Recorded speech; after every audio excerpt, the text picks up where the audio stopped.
I mean, the way we do government, it's known as statism, using political philosophy terminology. It's that we have a few people in society who have special privileges over others. It's one way of looking at it, that they can decree certain things that we might disagree with and make those things law, which is essentially they get to define their morality and impose it on other people, even in quote unquote democracies, which I know is a controversial thing to say, but democracy is a form of tyranny. It's where some group of people, the quote unquote majority, gets to impose its will on the minority, even if the minority doesn't agree. So it's a reversal in thinking, because that's not what we're taught growing up in school, which is that government is this benevolent force. And there's certain things that government does, of course, that are very important, and government can do good things. But on the whole, it is inherently tyrannical. That's the case that I make in this book, An End Upside Down Liberty. It's inherently tyrannical. And then secondarily, and I think even worse, it inherently violates spiritual principles. It is at odds with spirituality. It violates natural law. I have an idea of what that might be, but I'd love for you to expand on that. How does the current structure of politics or perceived liberty completely sideline our, let's just call it, for lack of a better term, sovereignty or freedom? How does it do that? I first want to define the way government operates a bit more, and then I'll go to how that operation violates natural law. Oh, and spiritual law. And spiritual law. Yeah, and that's what this book is, An End Upside Down Liberty. And I want to preface this by saying, when I was looking at government in 2021 and 2020, I was coming from the perspective of someone who didn't have political opinions prior to that period. Believe it or not, I was totally ignorant. I didn't care. I was so focused on my business life and everything else. And then I was focused on consciousness. Politics didn't matter unless there was a regulation that affected my business. I was focused on that regulation. Otherwise, I didn't care. So then 2020 happens and I saw this polarization. And it was almost to the point where, not almost, if you didn't have an opinion, that was an opinion. So I'm like, where do I stand on this stuff? And that led me to look at political philosophy and like, what is the nature of government itself? What is the state?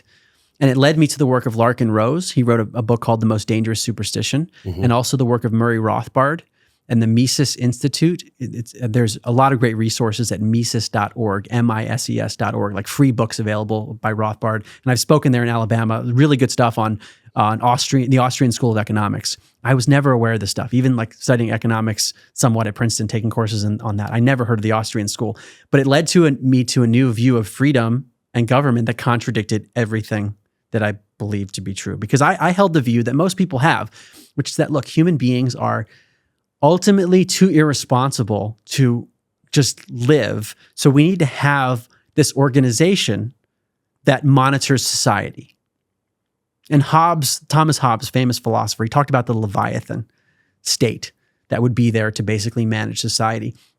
What I didn't realize until getting into some of these other philosophers like Larkin Rose and Murray Rothbard and Hans Hermann Hoppe and others like them, there's a contradiction here, which is that if the premise is that we don't trust humans to govern themselves because human beings are untrustworthy and warlike, how is our solution any better? Because what we do now is we take a subset of people that we just said we don't trust and are too warlike to do anything. We take a subset of those people and we put them in a position where then they can govern over the rest. So it's like, if you don't trust humans, which is a fair thing to say, then why would you trust humans in a position of power over other humans? It's a contradiction.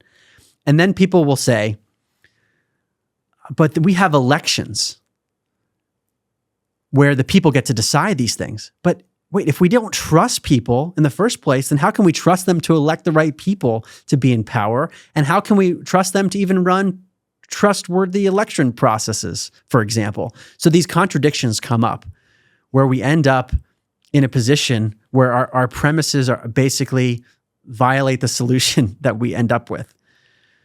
So we end up with an organization that has this basically a political monopoly to tell people to do things that they didn't necessarily agree with. And now we're getting into the area of natural law, where if you don't agree with a law, you find it to be violating your morals. Let's say taxation.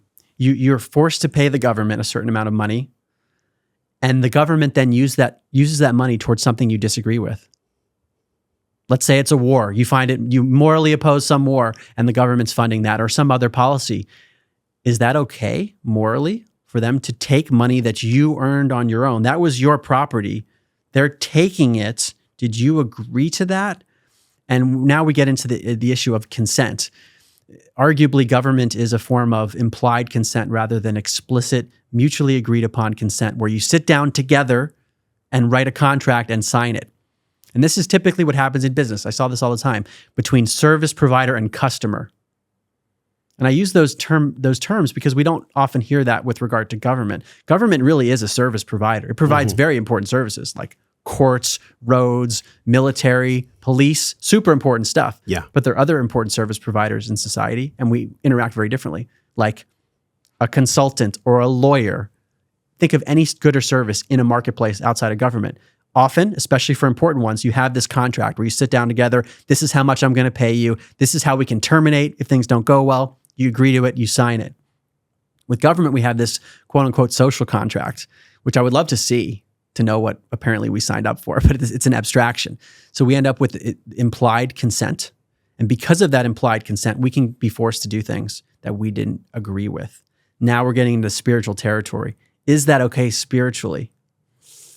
Where I take it in terms of, let's say, inferring what natural law says is the near-death experience. So I alluded to it before, but I want to double down on it because it's such an important phenomenon. I've written about it in all my books.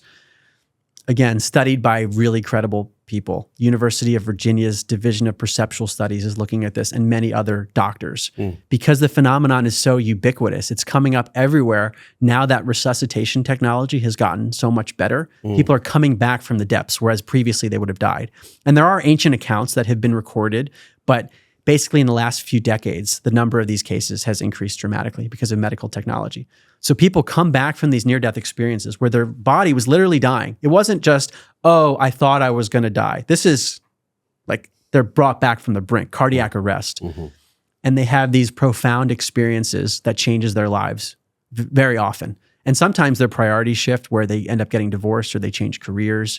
But also physiologically, often near-death experiencers have problems with electronics, like their watches don't work.